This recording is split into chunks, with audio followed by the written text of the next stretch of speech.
ওর সাহস হয় কিভাবে ভাই? এ কথা বলো, ওর মুখ আছে? ও ন্যাংটা বেড়াগুলো লাগে ঘুরে কইতে গেলে যা রে পায় হ্যাঁ রে, 2 দিন পর একটা বয়ফ্রেন্ড বানাইবো। এটাকে তো জাস্ট সুন্দর লাগছে এই জন্য এটাকে মিডিয়াতে প্রকাশ করছে, না তো প্রকাশ করতো না। আগে যে যতগুলো ছিল সবটি লগে হইয়া আইছে।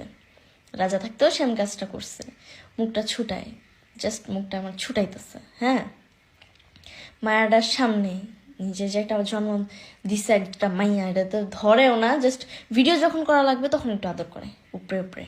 সেম সবাই, সেম ওদের ফ্যামিলির, ফুল ফ্যামিলির সবাই।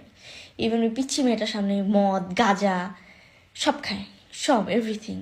আমি একটা মজার কাহিনী বলি আপনাদেরকে। এত রাতে একবার কি জানি পাতার মতো নিয়ে আসছে, নিয়ে এসে আমার বলতেছে এটা ডইলা দেয়। আমি তো বুঝতেছি না জিনিসটা কি, বলে কি, বলে ডল ডইলা আমার গুঁড়া করে। আমি শুধুমাত্র ডইলা গুঁড়া করে দিছি।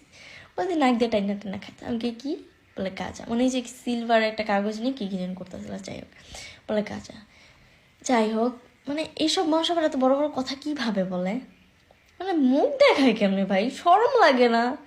ছি, থু, শরম লাগে না ভাই?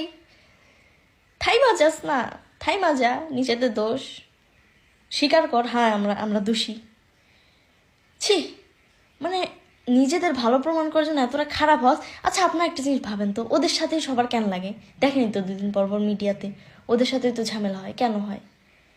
এটা আপনাদের বোঝা উচিত। ঠিক আছে, তো এত রাতে তেমন কোনো কিছু কথা বলবো না। কালকে আবার আসতেছি, সব প্রুফ নিয়ে আসবো। হ্যাঁ, সব প্রুফ নিয়ে আসবো। ওকে, বাই।